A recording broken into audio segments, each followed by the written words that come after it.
Fiebre de origen desconocido. En la parte ambulatoria como en la parte hospitalaria tienen algunos puntos en común, pero también tienen puntos en contra, ¿no?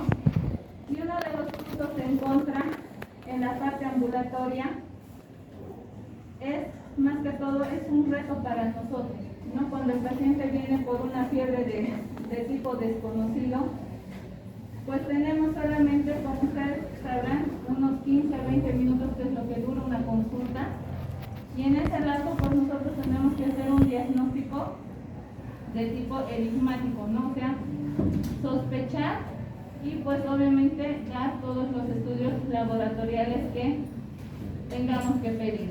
Obviamente esta enfermedad febril por la fiebre y demás se va a acompañar de algunos signos y síntomas que pueden ser localizados, ya sea como a nivel de la piel, a nivel del sistema respiratorio, gastrointestinal, genitourinario. Y pues cuando la fiebre se acompaña de estos síntomas y signos, obviamente ya nos va a llevar a un diagnóstico específico, ¿no? Ya no vamos a tener que dar vueltas y vueltas y pedir estudios, más estudios, ¿no? Entonces aquí como que ya el panorama se aclara un poco y ya tenemos ya más específicos.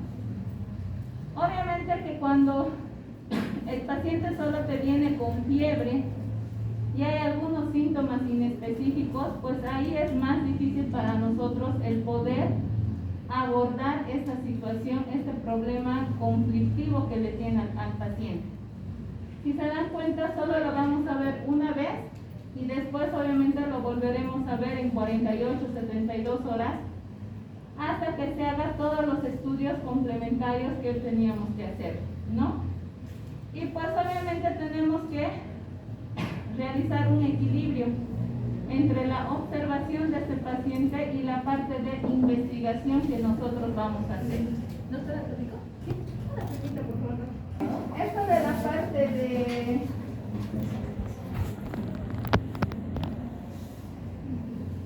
Tenemos que indicarle al paciente, pues obviamente que si mientras se va a hacer los estudios y demás, pues obviamente hay que ver que ese paciente, si tiene alguna molestia aparte de su fiebre que se exacerba o que el paciente va a empeorar, los síntomas empiezan a deteriorarlo, se podría decir, entonces pues ahí nosotros vamos a decirle al paciente que venga inmediatamente, ¿no? Obviamente le vamos a decir que no tiene que esperar a que salgan todos los estudios y demás para que venga, ¿no? Porque sabemos que por las alzas térmicas y demás, pues estos pacientes pueden llegar a convulsionar o tener algo más grave.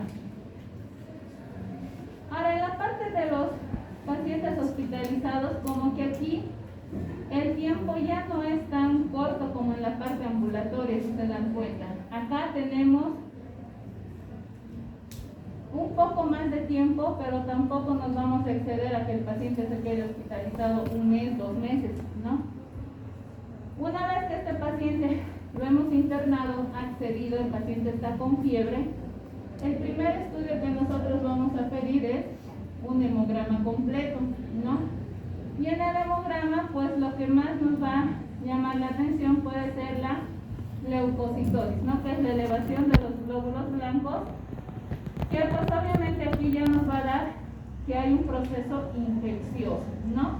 Y obviamente que el diferencial de la serie de los glóbulos blancos nos va a decir si está desviado a la derecha, a la izquierda, y pues de acuerdo a eso vamos a ver si es algo bacteriano, es algo viral o es algo, o tal vez nos puede dar algunos datos de una neoplasia, por ejemplo las leucemias, los linfomas. Generalmente la leucocitosis es por encima de los 30.000, 40.000 glóbulos blancos que vamos a poder ver, ¿no? Y generalmente en un proceso infeccioso de tipo bacteriano, exagerando, llegarán a los 15.000, 20.000, digamos, ¿no? Si es un abdomen agudo, por ejemplo, o una neumonía o una infección del tracto urinario de tipo alto, ¿no? Pero para que los glóbulos blancos suban 30.000, 40.000, pues algo está pasando, ¿no? Entonces ahí también nos hace sospechar de que podría ser también algo neoplásico, ¿no? Y pues obviamente acá ya nos va a dar una parte de la evaluación que vamos a ver que ya nos está revelando que hay un proceso infeccioso, ¿no? Dependiendo del tiempo de hospitalización de este paciente, vamos a sospechar si es un germen intrahospitalario, si es que el paciente ya ha estado más de una semana internado, o si es que este paciente recién ingresado hace un día, 2 días, pues pensaremos en un germen extrahospitalario o nosocomial. La mayoría de estos casos siempre en los pacientes hospitalizados, como dice acá, siempre se asocia a la estancia hospitalaria, ¿no? Y esto pues obviamente nos causa a nosotros varios problemas. Uno, que pues se puede afectar la parte de las vías respiratorias bajas, sobre todo en los pacientes que están en terapia intensiva donde les conectan al ventilador, a un ventilador mecánico, y pues por ende cuando estamos con un ventilador mecánico, pues obviamente tenemos que colocar una sonda Foley, y eso nos implica que hay riesgo de que pueda haber contaminación en la parte urinaria, o si es que estos pacientes han sido sometidos a una intervención quirúrgica, pues hay que revisar la herida, ¿no? Porque puede ser que haya una dehiscencia de sutura, abscesos, dependiendo de los días del postoperatorio que pues se dé. Dentro de los más frecuentes, lo vamos a clasificar en 2 grupos: infecciosas y no infecciosas, y las menos frecuentes de la misma forma. Dentro de las frecuentes que nosotros tenemos que tener en nuestras mentes, las más frecuentes que vamos a poder ver nosotros es la parte de la infección a nivel del tracto genitourinario, las infecciones urinarias. Cuando colocamos un catéter vascular, ya sea para una nutrición parenteral total, que tenemos que exceder la yugular o la subclavia, o estos pacientes se tienen que hemodializar de emergencia, pues también hay riesgo de que a través de los catéteres pues estos se lleguen a colonizar y producir una endocarditis de tipo bacteriano. Cuando administramos antibióticos por muchos días, más de 7-10 días, pues podemos producir una enterocolitis, pero causada por el Clostridium difficile, ¿no? Que generalmente esta bacteria se apropia porque el antibiótico, como ustedes saben, no solamente, si estamos pensando en una infección urinaria y vamos a dar una fluoroquinolona, no solamente va a actuar a nivel urinario, va a actuar a nivel sistémico, o sea, va a actuar en todo el cuerpo, ¿no? Entonces esto obliga a que toda la flora normal por el antibiótico se vaya barriendo. Si estamos en la parte de cirugía, pues una de las causas más frecuentes de la fiebre puede ser la herida quirúrgica, ¿no? Que este paciente esté haciendo un seroma, un absceso, o ha pasado algo allá adentro. Y pues el otro es la neumonía, ¿no? Y dentro de las que no son infecciosas, ¿en quiénes vamos a pensar? En aquellos pacientes pues que hemos dado fármacos y que pues esto también nos pueden inducir a una fiebre, que lo vamos a ver más adelante. Los famosos hematomas en el postoperatorio inmediato, cuando hacemos transfusión de concentrados de glóbulos rojos, plaquetas, y nos excedemos o hacemos una transfusión, una multitransfusión, entonces puede haber una reacción a nivel transfusional. Y pues obviamente la tromboembolía venosa, que también nos va a ocasionar fiebre. Estas son las más frecuentes que tienen que estar en nuestras cabecitas y pensar si ese paciente está hospitalizado y tiene fiebre, pues obviamente los vamos a investigar. ¿Y qué hacen? Lo último se podría decir que podemos pensar en la parte de las infecciosas, los abscesos intraabdominales, que generalmente estos se producen a partir del quinto al séptimo día para adelante, en aquellos pacientes que han sido operados de una peritonitis, o que el apéndice que ha hecho plastrón, o ha habido un estallido de lo que es el apéndice y pues ha contaminado ahí adentro. En la parte ginecológica, pues las endometritis en toda mujer, en las enfermedades del aparato biliar, sobre todo en las colangitis, las mediastinitis que vamos a ver, y por último lo que es la sinusitis. Y de las que no son infecciosas, pues nos pueden producir lo que es la gota, el infarto agudo del miocardio, el infarto de algún otro órgano como el infarto del mesenterio, una insuficiencia suprarrenal, o también, ¿por qué no pensar en una pancreatitis? ¿No? Entonces, si se dan cuenta, pues nuestro abanico cada vez se va abriendo cada vez más, ¿no? Entonces ahora la fiebre no solamente es porque tiene algo infeccioso, ¿no? Sino también hay que pensar en fármacos, hay que pensar en colagenopatías y demás situaciones.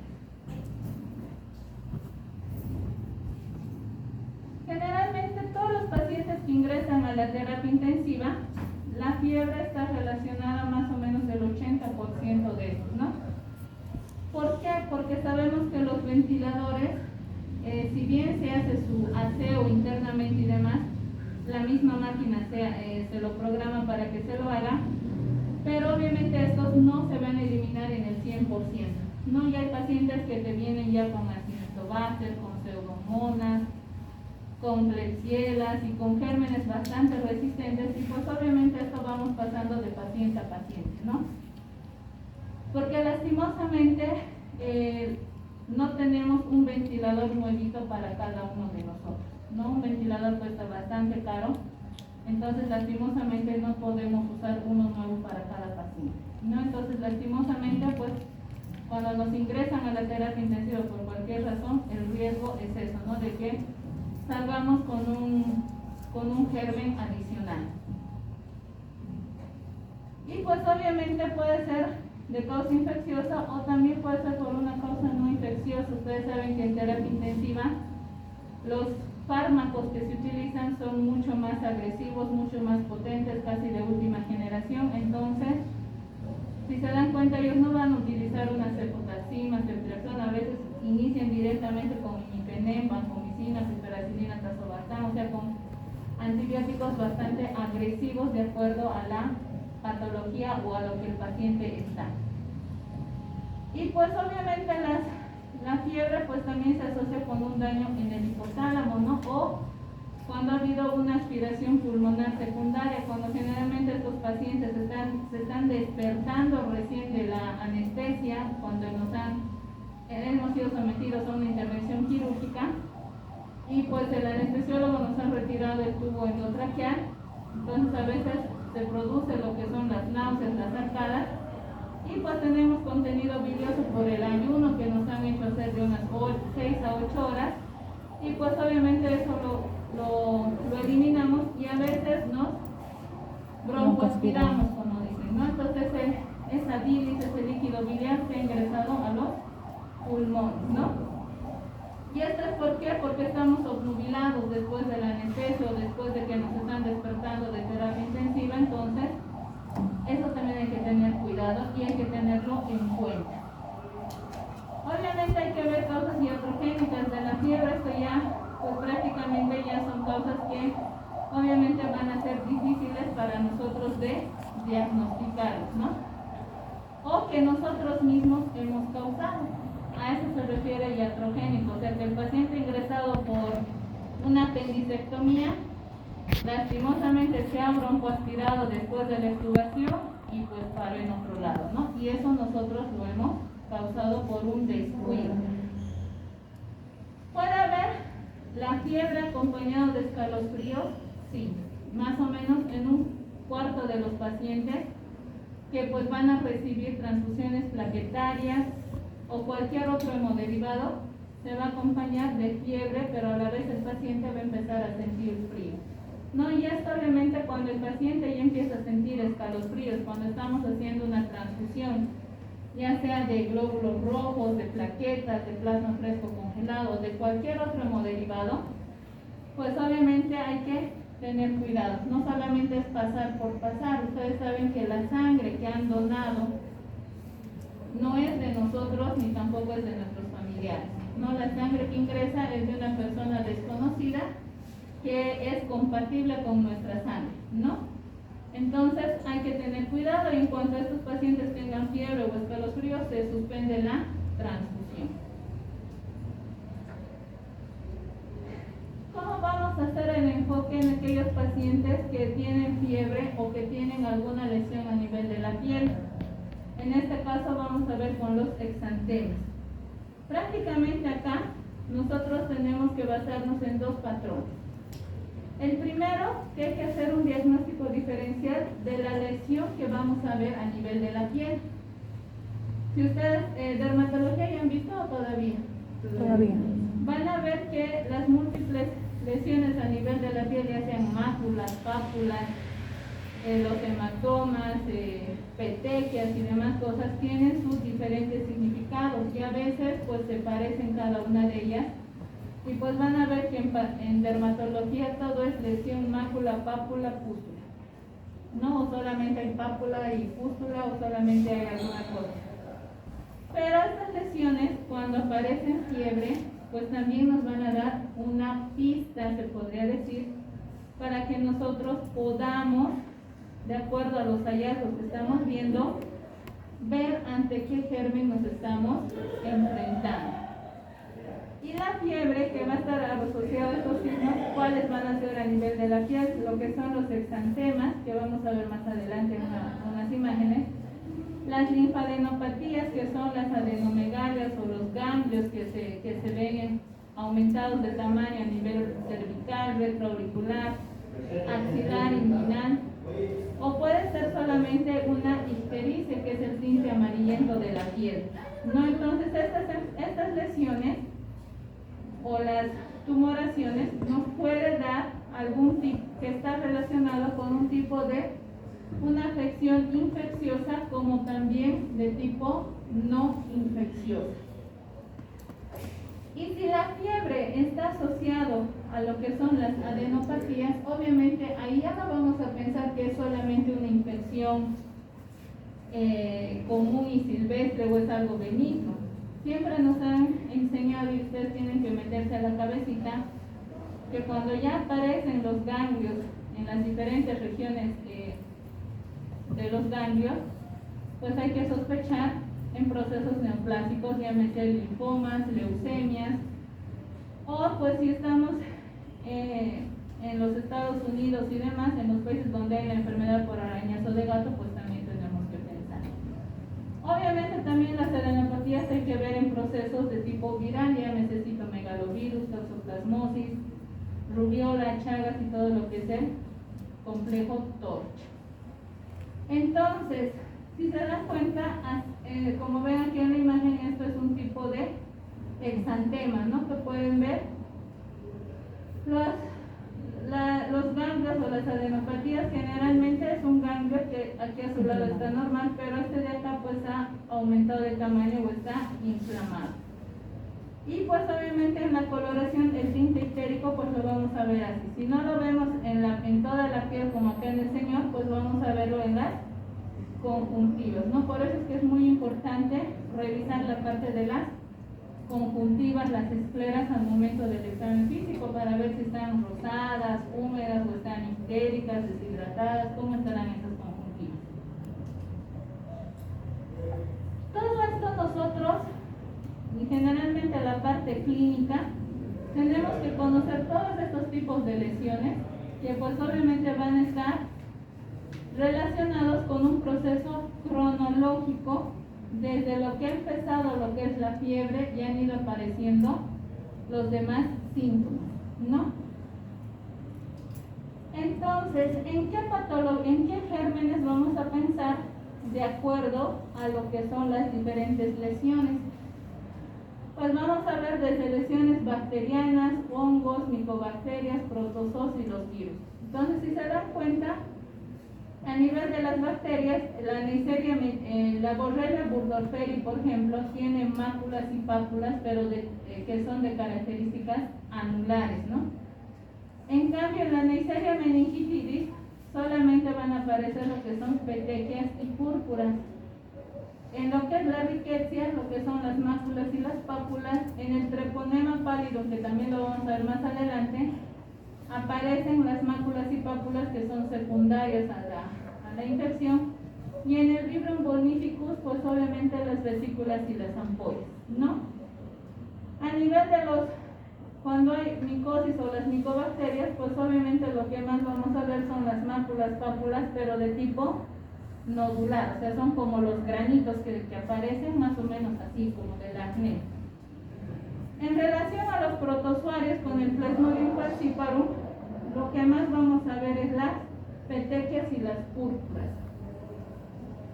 Y en relación a lo que son los virus, el enterovirus pues va a tener todo, ¿no? Va a tener máculas, pápulas, vesículas, ampollas, petequias, púrpuras. En el Epstein-Barr, pues solamente va a haber máculas, pápulas y petequias y púrpuras. Pero en una fiebre hemorrágica, ya sea el antivirus o el que está transmitido por el ratoncito, Cayomys-Cayosum, va a haber solamente petequias y púrpuras. En el herpes, ya sea zóster o en el herpes labial, solamente van a haber vesículas y ampollas.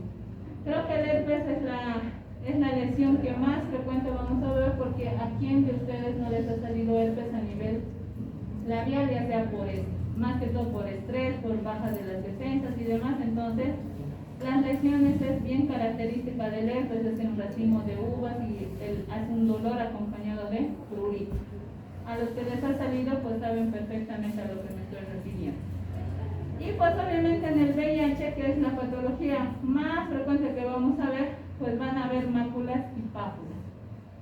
Entonces, la piel también tenemos que revisar en nuestro examen físico, ¿no? Y si está acompañado con fiebre, pues obviamente vamos a asociar a cualquiera de estas agentes microbianos. Obviamente todas estas lesiones de la piel nos van a llevar a un tiempo desde que ha aparecido desde la aparición de la fiebre a la aparición de los síntomas de lo que son las lesiones cutáneas, y pues obviamente esto nos va a dar pistas acerca de lo que es el diagnóstico etiológico. Entonces vamos a ver que hay algunas lesiones eritematosas, maculopapulosas, que cuando nosotros presionamos o a la digitopresión, vemos que estas se blanquean, ¿no? Se vuelven de color blanquecino, y pues obviamente estas más adelante pueden evolucionar a lo que son las petequias. Y estas lesiones que empiezan eritematosas, maculopapulosas, que se blanquean a la digitopresión y aparecen petequias, generalmente vamos a observar en la meningococcemia, ¿no?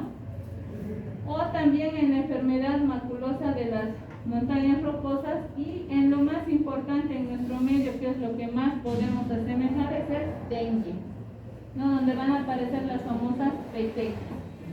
Y ya cuando en el dengue aparecen las petequias, ya pues es signo de mal pronóstico, porque estamos hablando de un dengue hemorrágico.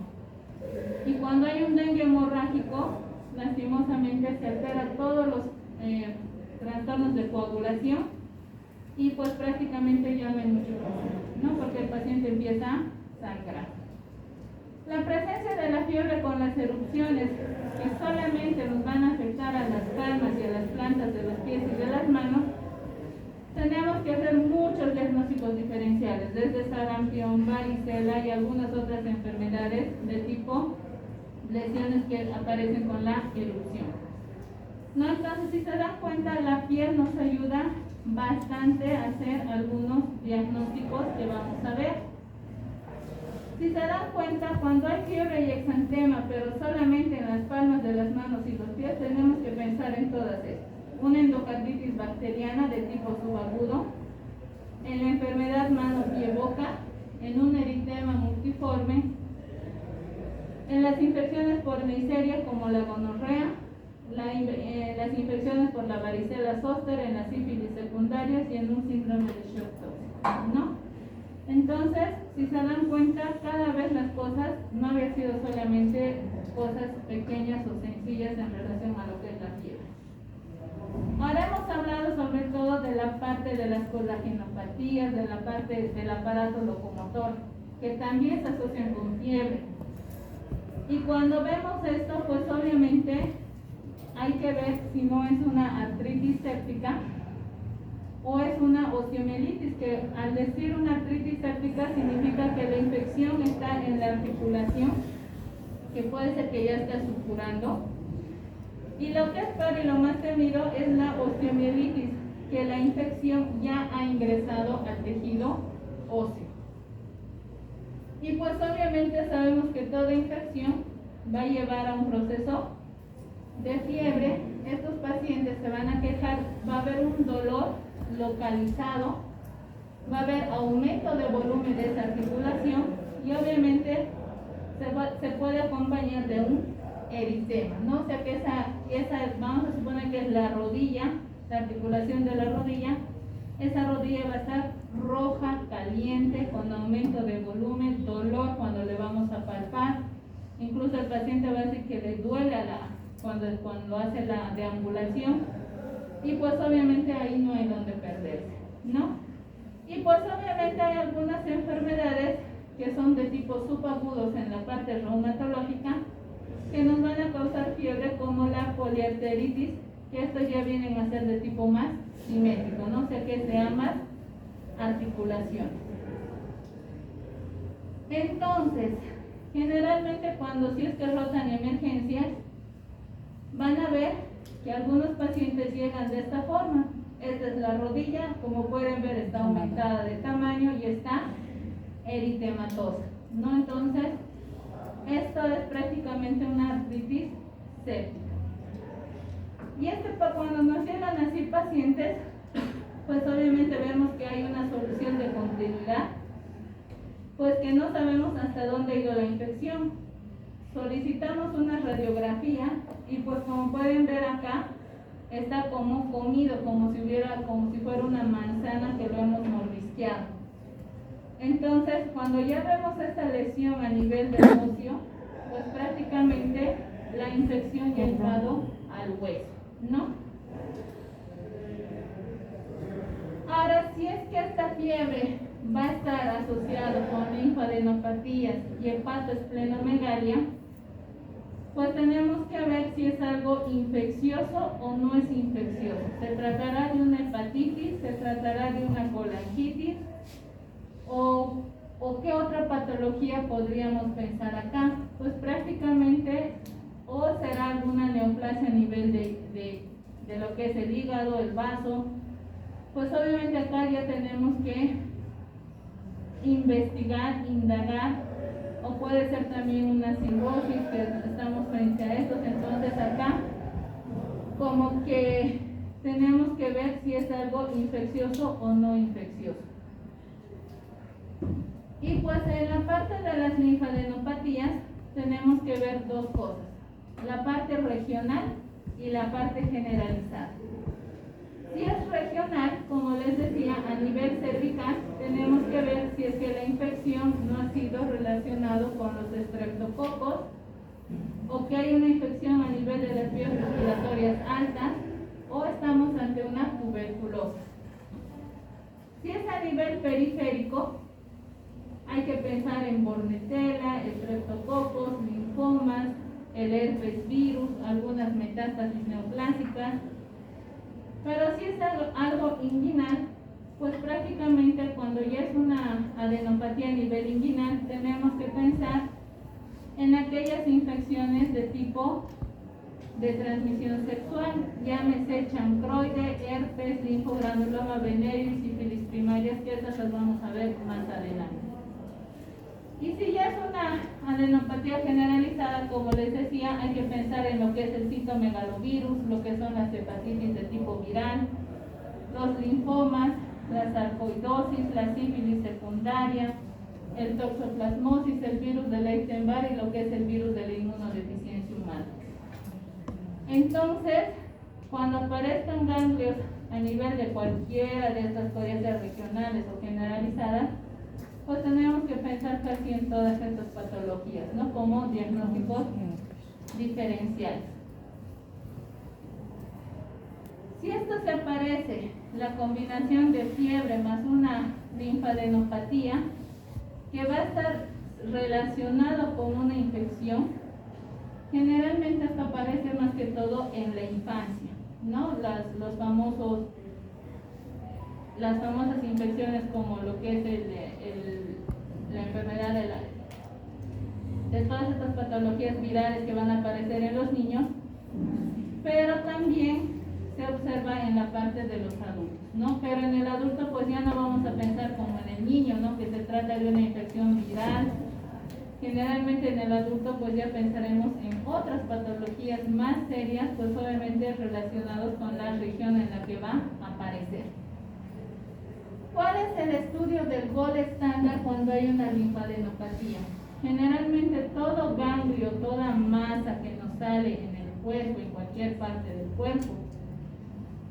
Eso tiene que ser extraído por un cirujano y pues obviamente vamos a mandar a hacer un estudio histopatológico, ¿ya? Y este estudio histopatológico nos va a dar el diagnóstico certero y concreto. Si es algo benigno, no hay problema, pero si es algo maligno, entonces pues ahí estamos en problemas. Entonces ahí hay que pedir muchos otros estudios más. Y pues cuando la fiebre está relacionada con la hepatoesplenomegalia, ¿qué es lo que tenemos que ver si es que está con fiebre? Tenemos que pensar si es que hay un proceso de tipo maligno, ya sea originado en la médula ósea o a nivel del sistema retículo endotelial. Entonces, si se afecta la parte del hígado, esa piel va a estar ictérica. Y si hay fiebre ictericia, ¿en qué tenemos que pensar? Primeramente en un absceso hepático, en una colangitis, fiebre amarilla, hepatitis, leptospirosis, que muy raro vamos a ver aquí en nuestro medio, el paludismo y obviamente la sepsis de tipo bacteriano, ¿no? Entonces acá ya tenemos que pensar, siempre tienen que revisar, por eso les digo, la piel y las mucosas. Si está ictérico este paciente, pues tenemos que pensar en cualquiera de estas patologías. ¿Cómo vamos a abarcar lo que es la fiebre, pero cuando estamos de origen desconocido? Pues prácticamente acá el foco no va a ser tan fácil de ser diagnosticado, porque el paciente te puede venir con síntomas tal vez un poco inespecíficos, o que solamente te diga que solamente tiene fiebre, ¿no? Entonces ahí como que nos ensombrece un poquito el diagnóstico, pero es un reto para nosotros encontrar la causa de la fiebre. Y pues obviamente hay que ver cómo están las defensas de del huésped, del paciente. Si es que estas defensas están disminuidas, nos va a llevar a la liberación continua de las citocinas inflamatorias, ¿no? Y eso es lo que le está produciendo lo que son las alzas. Una vez que todo este sistema ha ido liberándose de estas citocinas inflamatorias, empiezan estas citocinas a llamar a ¿quiénes? A los macrófagos y los linfocitos. Que estos obviamente inicialmente están haciendo un proceso inflamatorio. Al estar haciendo este proceso inflamatorio, van a empezar a producir lo que son las citocinas en cantidad exagerada. Y es por eso que cuando exageran en esta producción, esto es común a veces de algunas neoplasias. Entonces, ¿qué es la fiebre de origen desconocido? Prácticamente es una fiebre que tiene una duración mayor a las 3 semanas, que pese a que lo estamos estudiando, lo vamos a clasificar en 3 categorías. ¿Y cuáles van a ser estas? La parte infecciosa, que es un 25 a 50%, las neoplásicas un 20 a 30%, las enfermedades del tejido conjuntivo en un 15 a 30%, algunas misceláneas que vamos a ver en un 10 a 20%, pero un 10 a 30% no vamos a llegar al diagnóstico, ¿no? Después de haber agotado todo esto, haber estudiado todas estas cosas, y si todo sale normal, pues obviamente, pues acá nos vamos a frustrar, se podría decir, como profesionales, porque ese paciente se va a ir sin un diagnóstico del por qué es su fiebre. Si es a nivel infeccioso, pues tenemos que pensar en todas estas, un absceso oculto, o tal vez es un citomegalovirus o una endocarditis que se nos está yendo, pues algo a nivel intraabdominal, o estamos con esto de la tuberculosis o algún tipo de patología micótica. Neoplasias, pues las que hemos ido mencionando, la leucemia, los linfomas, una carcinomatosis, o pues también lo que es un tumor local, ¿no? Que eso también nos puede ocasionar.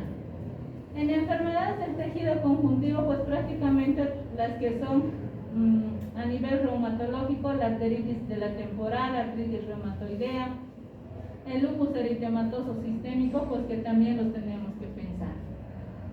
Y las misceláneas, pues que prácticamente no es ni infeccioso, pero tampoco es a nivel de las colagenopatías. Prácticamente va a estar relacionado a lo que es la embolia pulmonar, alguna enfermedad intestinal inflamatoria, la fiebre inducida por fármacos o lo que son las pancreatitis, ¿no? Entonces, una vez que hayamos visto nuestras tres bases, no hay nada, pues tenemos que pensar en estas otras y pues si no, pues catalogaremos a nuestra fiebre que no va a ser diagnosticada.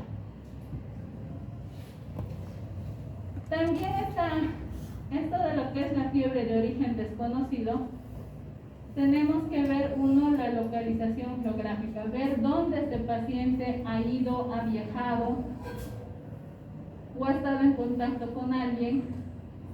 La edad no es lo mismo hablar en un niño que en un joven, en un adulto joven o en pacientes de la tercera edad. Hay que ver la duración de la fiebre y lo más importante también ver el estado inmunitario, ¿no? De esto solamente hemos visto que se ha hecho un estudio en estos pacientes y solo se ha visto que el 6% tenían una fiebre de origen desconocido que ha sido persistente, ¿no? Y que estos pacientes han estado alrededor de por lo menos unos 6 meses que pues tenían infección y después de 6 meses pues han dado con el foco infeccioso, ¿no? Entonces, si se dan cuenta, esta fiebre de origen desconocido cuando se nos presenta es todo un reto para nosotros. Y pues la mayoría de las veces se resuelve de forma espontánea. Y pues a los 5 años esto de la fiebre de origen desconocido tiene una mortalidad del 3%. No, o sea que la mortalidad no es más bien baja. Obviamente hay algunas otras causas como los abscesos crípticos, sobre todo en la parte abdominal cuando entran por una peritonitis, o que pues estos pacientes son portadores de válvulas cardíacas protésicas y pues también ahí se puede ver la parte de la infección, ¿no? Y esto obviamente queda como una respuesta inflamatoria. Pero también las de origen viral también nos van a dar una causa de tipo de fiebre, pero ya su grupo va a ser menor en relación a lo que son las bacterianas. Y pues generalmente es un poquito más fácil de ver con el diagnóstico, ¿no? Por ejemplo, el virus del Epstein-Barr, las leucemias, lo que son los linfomas, que también se pueden añadir a este grupo de que son pequeños, ¿no? Y generalmente a veces un tumor maligno en cualquier parte del cuerpo nos puede dar una fiebre persistente, ¿no? Porque este tumor está induciendo a la liberación de estas citocinas inflamatorias y que después van a producir áreas necróticas y pues obviamente eso se va a complicar o puede haber la presencia de una infección que lo va a complicar. ¿En qué tipo de tumores? Pues prácticamente en los linfomas, leucemias, en los tumores sólidos que van a hacer metástasis a nivel hepático. La fiebre, cuando ya hemos agotado, no es nada infeccioso, no es nada neoplásico o no es nada de la parte de las colagenopatías, también tenemos que ver que hay algunos fármacos que nos van a producir fiebre. Y pues obviamente esto representa el 5% de los casos, ¿no? Donde estos van a causar una hipersensibilidad medicamentosa. Y obviamente tenemos que conocer los fármacos que nos pueden causar alzas térmicas. Y dentro de los más frecuentes tenemos a los antimicrobianos, que es la anfotericina B, los beta-lactámicos y las sulfamidas. Pero menos frecuente está lo que es la clindamicina, las fluoroquinolonas y la rifampicina. Dentro de las drogas que se utilizan a nivel cardiovascular, las más frecuentes procainamina y quinidina, Las menos frecuentes, el diltiazem y la hidralazina. A nivel del sistema nervioso central, la carbamazepina y la fenitoína son las más frecuentes. Y el haloperidol y los inhibidores del recaptador de serotonina son las menos frecuentes. Y de forma miscelánea, pues tenemos las más frecuentes, la bleomicina, el interferón alfa y la interleucina 2. Y pues de las que son menos frecuentes, el alopurinol, el tacrolimus y la simetilina. ¿No? Entonces, estos grupos de fármacos pues también tienen que estar en nuestro abanico de nuestro diagnóstico diferencial. Obviamente vamos a ver que hay algunos fármacos que nos van a dar una reacción de hipersensibilidad, porque al estar dando, si se han dado cuenta, hay algunos medicamentos, por ejemplo los de la parte cardiovascular o de la parte en los pacientes que tienen convulsiones, epilepsia, que utilizan fármacos de por vida. Estos van a producir una alteración a nivel de la homeostasis termorreguladora. Entonces, al haber esta homeostasis termorreguladora, esta alteración va a estar relacionado con esta administración de estos fármacos. Y pues obviamente esto nos va a producir una reacción idiosincrática, ¿no? O sea que van a estar, esta reacción idiosincrática va a abarcar lo que es la hipertermia maligna, puede haber lo que es el síndrome neuroléptico o un síndrome serotoninérgico, ¿no? Entonces esto generalmente ni la duración de la exposición al fármaco antes del comienzo de la fiebre no a veces nos es útil, pero otras veces es inútil, ¿no? Entonces el aspecto clínico, a veces ni el patrón de la fiebre ni los antecedentes de los fármacos a veces no nos son útiles. Entonces para esto nosotros tenemos que ir viendo que si la fiebre ha estado relacionado con lo que es la administración de estos fármacos y lo hemos eliminado, o sea, le estamos descontinuando el fármaco, generalmente en 3 a 4 días la fiebre va a ceder. Si es que la causa es el fármaco. ¿Qué estudios en relación a lo que es la fiebre de origen desconocido? ¿Qué estudios nosotros vamos a solicitar?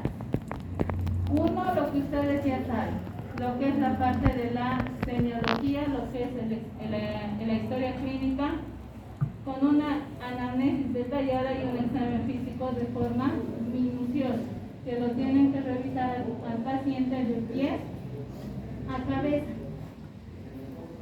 Una vez que nosotros hemos hecho la parte de la historia clínica, pues vamos de acuerdo a nuestra sospecha diagnóstica, vamos a pedir laboratorios. Vamos a solicitar un hemograma completo, vamos a solicitar lo que es la química sanguínea, que entre ellos incluye lo que es la glicemia, la urea, creatinina, electrolitos, perfil hepático, perfil reumatoideo, marcadores tumorales y todo lo que ustedes quieran pedir. Además vamos a pedir la velocidad de eritrosedimentación, que es un reactante de fase aguda. Y pues si ese paciente está con fiebre, pues pediremos un hemocultivo, urocultivo o láser o de cualquier otro líquido que vamos a cultivar. Nos va a salir más fidedigno con el técnico febril y no hemos iniciado todavía ningún antimicrobiano. Y pues obviamente también podríamos pedir lo que son los anticuerpos antinucleares, serologías para el citomegalovirus, Epstein-Barr y lo que es el virus de la inmunodeficiencia humana. Si estamos sospechando una patología pulmonar, vamos a pedir una radiografía de tórax. Si es una patología abdominal, pues a veces con una ecografía es más que suficiente, pero cuando en la ecografía no hay datos congruentes o el imagenólogo está dudando o no está muy seguro de lo que es el diagnóstico imagenológico, pues obviamente recurriremos a la tomografía de abdomen, ¿no? Y generalmente, Si con la tomografía no se llega a ver nada, entonces podríamos solicitar el siguiente estudio, que es una resonancia magnética, ¿no?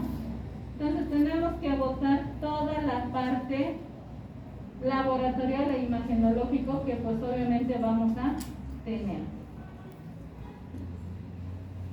¿Cómo vamos a hacer el tratamiento en un paciente ambulatorio pero que estamos sospechando de fiebre? Prácticamente, como les decía, es un problema que vamos a tener nosotros con estos pacientes. Uno, por el tiempo que es muy corto. Segundo, porque el paciente se quiere ir con un diagnóstico. Y de acuerdo a ese diagnóstico, nosotros tenemos que mandarle con un tratamiento a su domicilio. Obviamente, igual que en los pacientes hospitalizados, tenemos que hacer un examen físico minucioso, interrogar súper bien al paciente y para que éste nos pueda dar pistas o algunos datos de dónde puede estar el foco infeccioso. Y de acuerdo a eso, pues vamos a tomar la decisión para solicitar estudios diagnósticos y pues obviamente poder mandar a este paciente con un tratamiento empírico. Obviamente esto de la parte ambulatoria pues es un poquito difícil. ¿Por qué?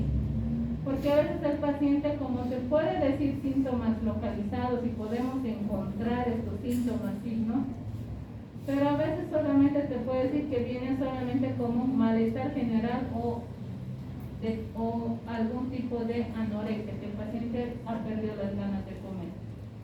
Entonces, si se dan cuenta, a veces vienen con estos diagnósticos y pues obviamente a veces estos pacientes no quieren internarse y pues ahí está el problema, ¿no?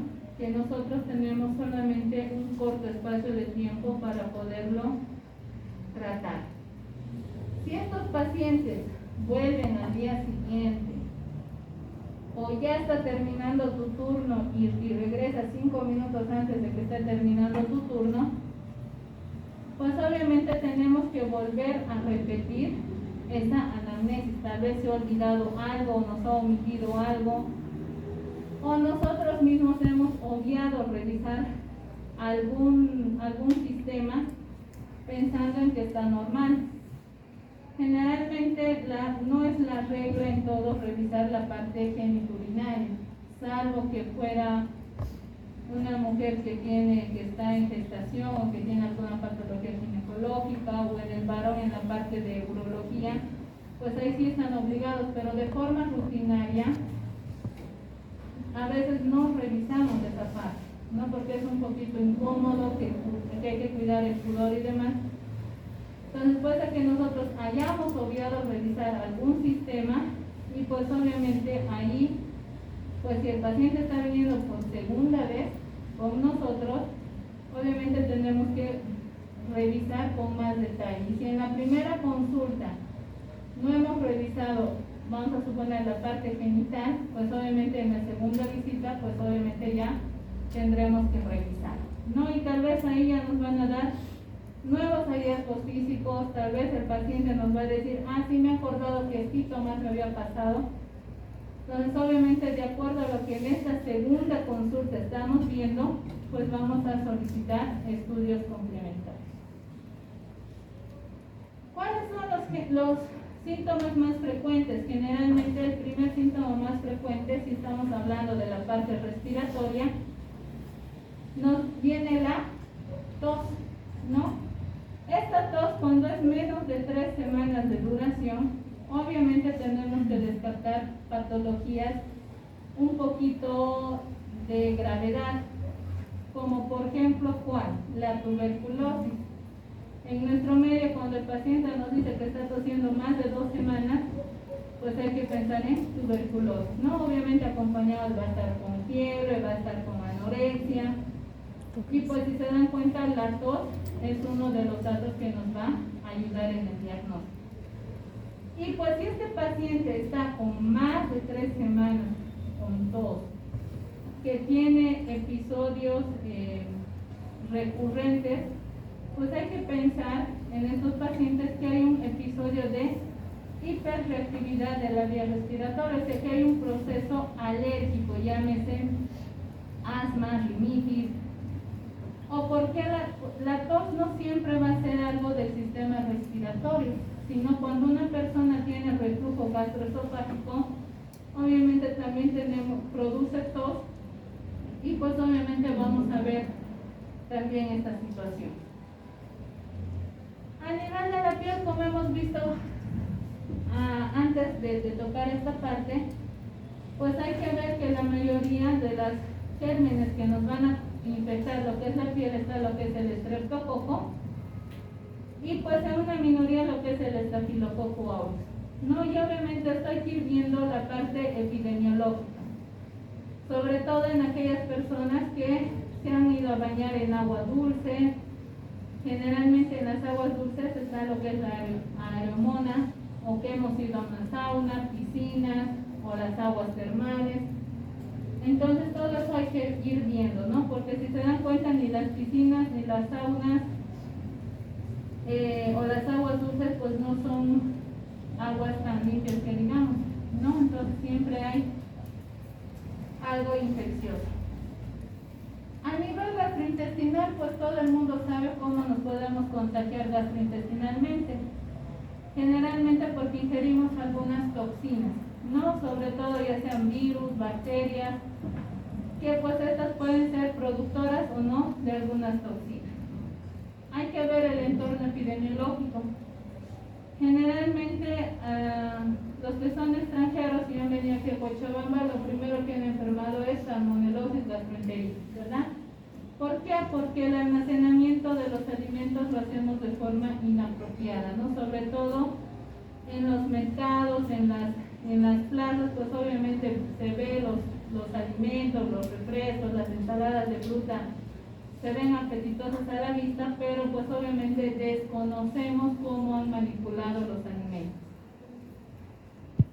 Si son personas que han viajado al extranjero y pues y han ido a un área endémica, como aquí en Bolivia, por ejemplo, pues obviamente todo extranjero se va a ir con su salmonela o con sus amejas. O puede ser que hayamos estado en contacto con alguna persona enferma, por ejemplo, una hepatitis, por ejemplo, ¿no? Entonces hemos compartido algún utensilio o algún alimento y demás y pues nos hemos contagiado de hepatitis, ¿no? Entonces la parte gastrointestinal también es la más común, se podría decir. La parte genitourinaria, pues hay que ver prácticamente los síntomas, ¿no? Si es que hay fiebre, dolor en la parte lumbar, ya sea uni o bilateral, que el paciente tenga náuseas, vómitos, obviamente este paciente pues lo vamos a ingresar al hospital, pero no solamente la fiebre y el dolor a nivel lumbar, sino también que esté acompañado de sintomatología urinaria, llámese disuria, polaquiuria, urgencia miccional, tenesmo. Entonces estos pacientes que ya tienen con todo esto, pues obviamente este paciente se tiene que ingresar para hospitalizar, realizar todos los estudios laboratorios y sobre todo el uropulsivo, y esto obviamente vamos a iniciar un antibiótico de forma empírica. Si nosotros hemos hecho lo que es la evaluación, hemos revisado al paciente inicialmente y este paciente está con una fiebre de tipo persistente que es más crónica, obviamente nuestro papel primordial va a ser que el paciente nos tiene que empezar a relatar las cosas como son, ¿no? Nos tiene que empezar a decir cómo ha empezado, qué otros síntomas ha tenido y pues prácticamente acá ya tenemos que hacer las cosas más detalladas. ¿Cuál va a ser nuestro objetivo inicial? Pues prácticamente ver de forma exacta cómo ha sido la cronología de esta enfermedad y qué factores pues vamos a ver acá. Si es que es la parte del huésped o hay algún antecedente epidemiológico. Y obviamente, de acuerdo a todo esto, nuestros signos y síntomas, vamos a pedir la parte de nuestros laboratorios para poderlo guiar. Para hacer nuestro tratamiento, cuando vamos a empezar una infección nosocomial, tenemos un mnemotécnico que vamos a emplearlo. Generalmente se usan las 6 W, ¿no? Empezamos con la que es la primera, que es el viento, que pues obviamente va a estar relacionado con la parte de la vía respiratoria. Generalmente cuando, sobre todo los anestésicos, o tenemos que ingresar a quirófano de forma urgente, pues obviamente nos tienen que intubar, ¿no? Y ya sabemos que la parte de los ventiladores, el equipo de anestesia y demás, pues no son tan limpios que digamos. En la parte del agua o water, pues obviamente las infecciones del tracto urinario son las que más están relacionadas, sobre todo por el sondaje que nosotros vamos a realizar. La parte de las infecciones de la herida, generalmente, como les decía, se produce entre el 5º al 7º día postoperatorio. Sobre todo hay que ver si hay una dehiscencia en la anastomosis o es que se están formando abscesos. En la parte de lo que es la cuarta W, que sería Wolf, el paseo, pues prácticamente que hay que ver la parte de la embolia pulmonar, ¿no? Sobre todo en esos pacientes que han estado postrados en la cama por varios días, sobre todo en las prótesis de cadera, o por alguna razón que tengan que estar postrados más de una semana, pues obviamente nos hace un riesgo para el tromboembolismo pulmonar, que es otra causa de fiebre. La quinta W, que es el Wonder Drug, que son el medicamento milagroso, ¿no? Nosotros iniciamos antibióticos empíricamente y pues hemos visto que el paciente con el antibiótico y demás pues ha mejorado, ha habido una mejoría, el paciente ya no tiene fiebre, que está súper bien, pero en 7 a 10 días después de que estamos ya concluyendo lo que es la parte del tratamiento antimicrobiano, el paciente puede ser que presente fiebre o puede ser que el paciente haga una reacción de hipersensibilidad, no que haga una alergia a la parte medicamentosa. Y la última parte, la última pregunta que nos tenemos que hacer es el what we did, lo que hicimos, qué hemos hecho bien, qué hemos hecho mal, qué tenemos que corregir. Entonces acá obviamente esto nos tiene que llamar la atención. Si es que el paciente nosotros le hemos causado una infección iatrogénica, o es que hemos colocado un catéter venoso central y le hemos producido una bacteremia, o qué está pasando con este paciente. O sea, acá tenemos que nosotros recapitular, decir, este paciente está mejorando, perfecto, pero si el paciente no está mejorando, se ha quedado ahí, se podría decir estacionario, no ha habido ni mejoría, pero tampoco ha empeorado, o el paciente ha empeorado, pues tenemos que empezar de cero, parar un rato las cosas y volver a iniciar, volver a replantearnos todas nuestras dudas y preguntas que tengamos que interrogar al paciente y pues obviamente hacer las cosas que tenemos que hacer. Entonces todos nos vamos a hacer aquí una pregunta y nos preguntamos a veces decir, ¿es probable que la infección sea infecciosa o se relacione con otros procesos? Entonces, como hemos visto, pues no solamente la fiebre de origen desconocido es algo infeccioso, ya sea viral, parasitario, bacteriano y demás, sino también que está relacionado con otros procesos, ya sea de tipo inflamatorio. Llámense colágeno, en las patologías de colágeno vasculares, las neoplasias, y pues obviamente al estar nosotros ante un proceso de una fiebre de origen desconocido, empíricamente iniciamos el antibiótico y pues esto ¿qué nos está llevando? A hacer una resistencia antimicrobiana, ¿no? Entonces esto nosotros lo estamos causando.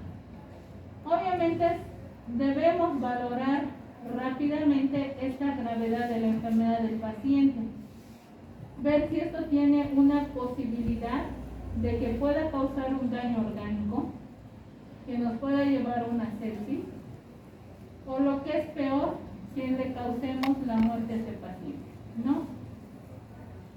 Obviamente todo esto nosotros podemos predecir si ustedes quieren, no viendo la situación del paciente en ese momento, y que pues obviamente vamos a decir, a veces estos pacientes están hipotensos o están con fiebre y demás, los vemos el estado general, decimos este paciente está mal.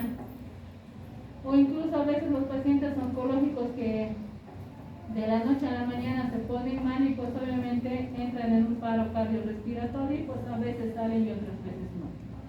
Entonces todo esto nosotros tenemos que informar a los familiares, ¿no? Nosotros ya más o menos van a ver que con el tiempo, conforme vayan ganando experiencia, se van a dar cuenta de qué paciente está bien, qué paciente está estacionado ahí o qué paciente está yendo hacia la gravedad y pues obviamente hacer que estos pacientes vayan a terminar en un daño orgánico, ¿no? Y pues obviamente podríamos decir a la familia que cualquier momento puede ocurrir el desenlace final de su familiar, ¿no? Entonces eso ya se va viendo y pues obviamente en sus rotaciones pues van a ir viendo esa parte.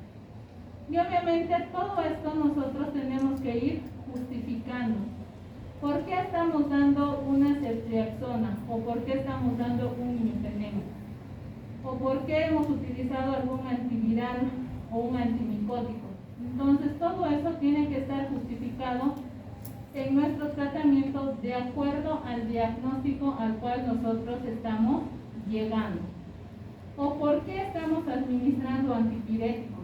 ¿No? Entonces todas son los mismos familiares o a veces el mismo paciente te pregunta y dice ¿por qué me están dando esto? ¿O por qué este otro medicamento? Si yo ya he tomado esto.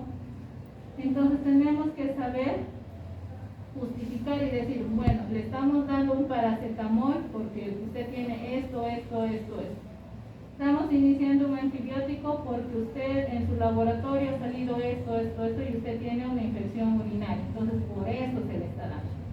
Entonces todo esto tiene que estar bien justificado. ¿Hasta ahí tienen alguna duda, pregunta?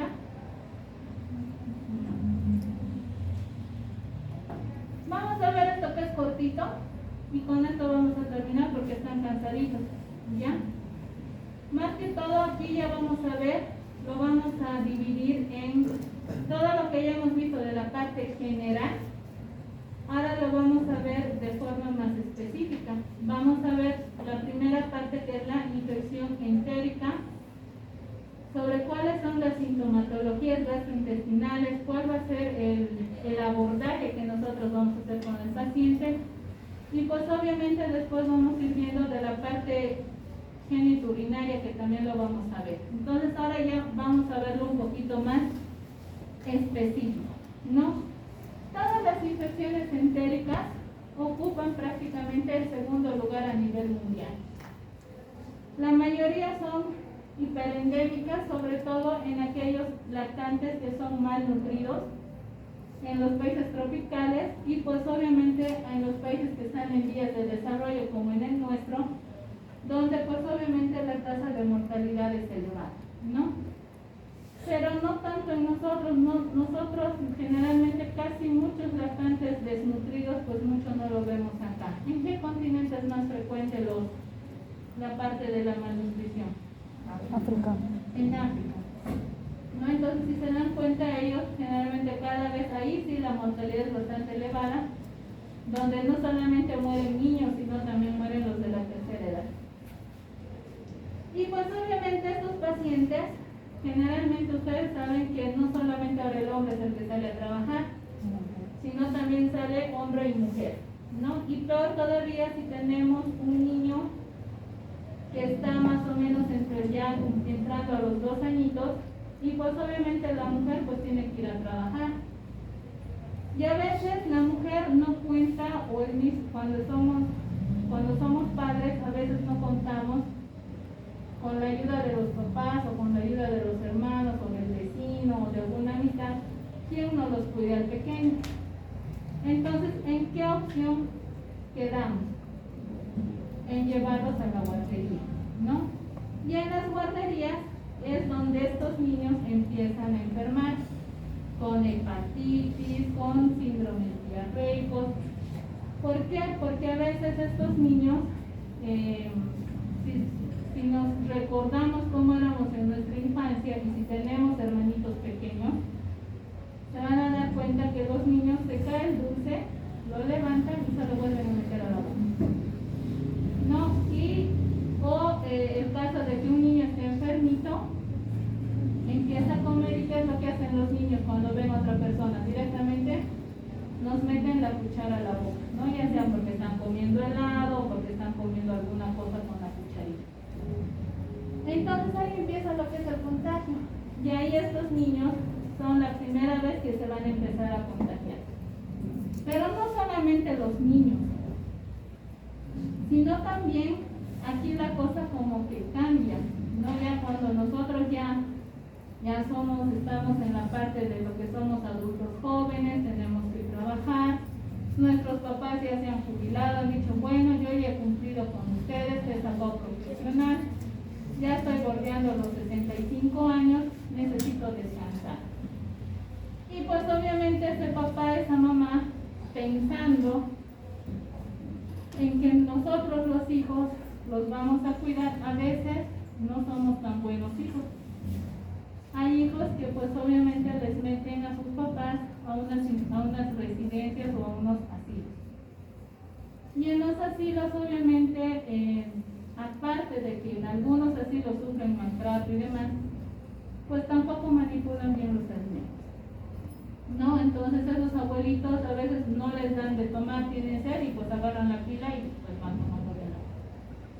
O también en aquellas personas que tienen algún tipo de retraso mental, que pues obviamente no se pueden valer por sí mismos para la parte higiénica, pues los mandamos a estas instituciones de custodia, ¿no? Donde los van a supuestamente cuidar, y pues obviamente a veces son tantos y el personal es escaso, pues que obviamente no va a abarcar, ¿no? Entonces, ambos extremos de la vida, y en este caso se añadiría aquí a las personas con algún tipo de retraso mental o alguna enfermedad psiquiátrica, que pues obviamente por circunstancias o razones de la vida pues los tenemos que mandar a estos lugares, ¿no? Y lastimosamente no son tan 100% confiables, ¿no? Como en nosotros en nuestra casa, ustedes cuidan bastante la alimentación, hacen hervir el agua, lavan sus frutas, verduras y demás cosas, pero en las otras instituciones pues no sabemos si lo hacen o no lo hacen, ¿no?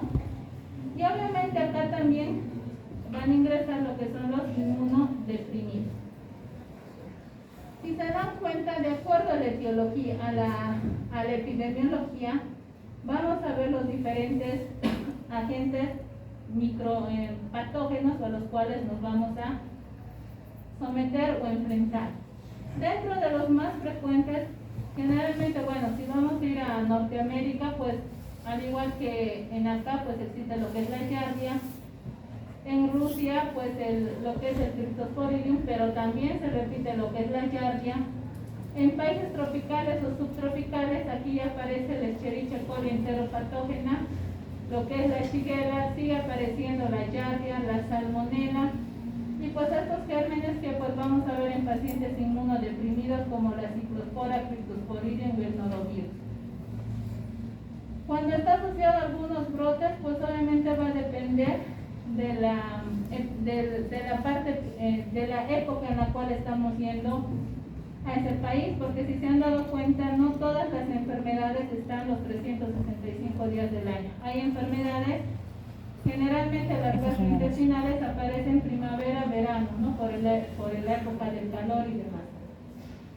Cuando utilizamos mucho antibiótico, como ya hemos mencionado, lo que es el Clostridium difficile, el contacto con las guarderías, la giardia, la Ciclospora, Cryptosporidium, Shigella y algunos patógenos virales como la hepatitis, sobre todo en los niños. Hablando de la parte de la homosexualidad, y no solamente los homosexuales, sino también los heterosexuales, también está en boga lo que son los gérmenes de transmisión sexual, Neisseria, Chlamydia trachomatis, herpes, treponema. Y en las inmunodeprimidas, pues que hay que ver los gérmenes, sobre todo estos raros, ¿no? Cryptosporidium, Ciclospora, Isospora, la Shigella, la Salmonella, el Campylobacter jejuni, el Clostridium difficile, el Mycobacterium avium, el Cytomegalovirus, ¿no? Entonces todas estas enfermedades tenemos crucero. Y pues si en alguna oportunidad tenemos el privilegio de ir a un viaje en un crucero, pues obviamente hay que cuidarnos de lo que es el norovirus, ¿no? Entonces, estas patologías gastrointestinales las vamos a dividir en un síndrome clínico, qué microorganismos vamos a sospechar y cuáles son qué estudios vamos a solicitar. Cuando es una fiebre entérica, o sea que hay fiebre aparte de que va a haber náuseas, vómitos y diarrea, que es lo más común en una enfermedad entérica, ¿en quiénes vamos a pensar? En primer lugar es la Salmonella typhi, que los extranjeros y la mayoría de nosotros le hemos enfermado, el Campylobacter, la Shigella y la Yersinia. ¿Qué estudios nosotros vamos a solicitar? Lo primero es un coprocultivo y un hemocultivo. Para una salmonelosis, la reacción de Vidal ya no es la prueba que vamos a solicitar en primer lugar, porque se ha visto en los últimos años que pues la reacción de Vidal recién se positiviza al 7º a 10º día. Entonces imagínense tenerlo ese paciente 7 a 10 días con la sospecha de una salmonelosis. No, en cambio un coprocultivo o un hemocultivo, pues en 48-72 horas pues ya lo vamos a tener identificado. Y pues obviamente tampoco le vamos a dejar a esta paciente con todas esas sus molestias. Vamos a tener que iniciar antibióticos empíricos, ¿no? Si estamos hablando de una salmonela, pues podemos utilizar lo que son las fluoroquinolonas o una cefalosporina o inclusive lo que es el sulfametoclazol trimetropina, ¿no? Si es una diarrea acuosa, ¿en quién tenemos que pensar? En el Vibrio cholerae, la Escherichia enterotoxigénica, Shigella y otra vez la salmonella. El Vibrio cholerae, ¿por qué ha sido famoso? ¿Quién se acuerda? ¿Qué patología ha causado? Cólera. El cólera, ¿verdad? Y el cólera se transmitía a través del agua. ¿Y qué consideraciones tenemos que tener? Sabemos que por la diarrea vamos a perder agua y electrolitos. Entonces, nuestro tratamiento o la recomendación que le tenemos que dar a este paciente es la terapia hidroelectrolítica. Le tendremos que dar agua, sales de rehidratación, etc. Si estos pacientes tienen vómitos recurrentes, ¿en quiénes vamos a pensar? Rotavirus, norovirus, estafilococo aureus y bacillus cereus.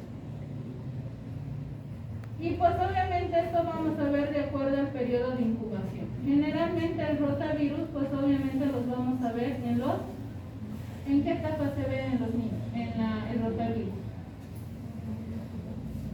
¿En quiénes vamos a pensar? En los niños, ¿no? Generalmente el adulto no tiene rotavirus.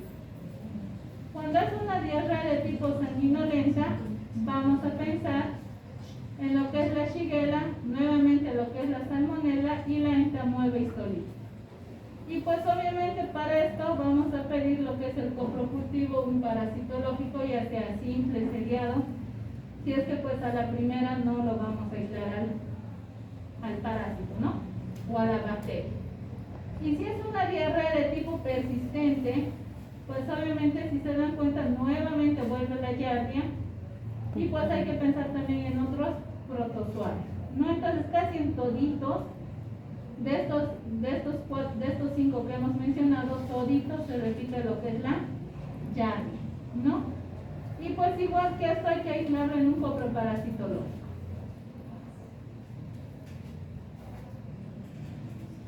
Hay que ver también algunas pruebas, no solamente es pedir, sino tenemos que saber cuándo vamos a pedir y cómo vamos a interpretar. Por ejemplo, si nosotros estamos pensando en un Clostridium difficile, porque hemos usado por tiempo prolongado lo que son los antibióticos, o hemos usado alguna quimioterapia, y pues secundaria ha aparecido la diarrea, pues vamos a pedir lo que es la toxina A y B. ¿Y cuál va a ser la interpretación que nosotros vamos a dar? Pues obviamente que estas pruebas van a ser sumamente sensibles para eso del Clostridium. ¿no? Y pues obviamente una vez que nos salga positivo, obviamente vamos a iniciar lo que es el tratamiento para este Clostridium, que generalmente usan lo que es el metronidazol. Si estamos pensando en una diarrea moderada, pues pediremos un copropultivo para Shigella, para Salmonella y el Campylobacter. Y esto nos va a salir positivo para los marcadores inflamatorios. Entonces, acá vamos a tener que estas 3 bacterias nos van a hacer, se van a ir buscando de forma rutinaria, porque la mayoría de los laboratorios pues ya los conocen. Vivimos en un medio rodeado de Salmonella y Shigella. Y pues si este paciente tiene diarreas persistentes después de que hemos ido a un viaje de turistas o porque nos han llamado a dar algunas charlas, congresos y demás, pues obviamente lo primero que vamos a pedir es un coproparasitológico. Y esto nos va a servir para poder aislarlo al hierro. Pero si hemos pedido todos estos estudios, coprocultivos, coproparasitológicos seriados y demás, y no hemos encontrado nada, el siguiente estudio y el último que tendremos que pedir es una esófago-gastroduodenoscopía y una sigmoidoscopía flexible, ¿no? Y esto pues obviamente en aquellos pacientes que siguen con su diarrea, y pues obviamente esto se puede ver que en algunos casos no es de tipo infeccioso, sino puede ser un colon irritable, puede ser una enfermedad de Crohn, puede ser una colitis ulcerosa. Entonces, si se dan cuenta, la parte gastrointestinal es un poquito también, no había sido un poquito tan fácil de poder diagnosticar. Y pues obviamente con relación al tratamiento, que esto ya es lo último, si nuestro paciente está con náuseas, vómitos, diarrea, estamos perdiendo electrolitos, pues obviamente tenemos que ver la parte hidroelectrolítica. ¿Puedo continuar? Porque si no les interesa, ahí tienen la puerta abierta. Esto en que tenemos que cuidar la parte hidroelectrolítica, sobre todo en los lactantes y en la edad avanzada. Si se han dado cuenta, en la parte de los lactantes utilizan los planes de rehidratación, el plan A, plan B, plan C, ¿no? Donde vamos a ver si pues estos van a tolerar. Si en nuestros pacientes, tanto los lactantes como las personas de la tercera edad, toleran la vía oral, o sea, ¿qué significa? Que solo están viniendo con deposiciones líquidas, no hay náuseas, no hay vómitos, tenemos que decirles pues que coman bastante lo que es sopas, refrescos, si pueden galletas saladas, porque vamos a tener un poco de lo que es el sodio, y lo más importante son las sales de rehidratación, que pues obviamente un sobrecito de las sales de rehidratación se diluye en 1 litro de agua, y eso pues el paciente pues tiene que ir tomando durante todo el día, ¿no? Obviamente si han probado, realmente es desagradable el sabor, pero pues eso nos aporta lo que son electrolitos y dextrosa. En relación a la dieta, si es que estos pacientes tienen la diarrea, que ya están en la fase de recuperación, que ya no están consecutiva la diarrea, pues obviamente a este paciente ya tendremos que decirle que pues obviamente ya la sopa lo tome un poquito más sólida, ya sea con un poquito de arroz, que haga hervir con el pollo, que puede consumir. Y pues obviamente aquí ya vamos a decirle que las verduras, las frutas y demás pues tienen que comer todo cocido. Cuando hay una terapia inespecífica, o sea que lo estamos estudiando al paciente, que estamos a la espera de los resultados, y este paciente viene porque las deposiciones líquidas son demasiado abundantes y que está yendo cada 5 minutos al baño, y estamos en el hospital haciendo nuestras rotaciones prácticas, obviamente eso es molestoso, ¿verdad?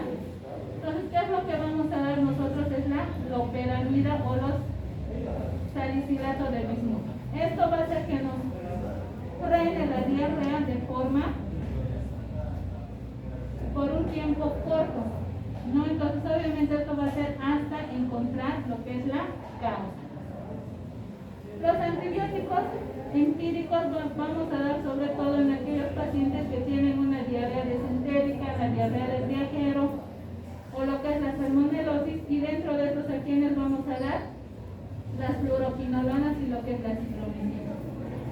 Obviamente ya más específico cuando ya tengamos, si son bacterias como la Shigella, el Campylobacter, el cólera o algunos parásitos como la Giardia, Mylospectosporidin, pues de acuerdo a la etiología nosotros vamos a dar el tratamiento. Pero si por alguna razón tenemos que viajar por trabajo o por negocios o por alguna razón a algún país endémico, profilácticamente se puede consumir la rifaximina de 200 miligramos cada 12 horas por el tiempo que vamos a estar en esa área endémica. ¿Alguna duda, pregunta que tengan? Bueno, entonces vamos a quedar acá. En la siguiente clase vamos a avanzar lo que es infección urinaria.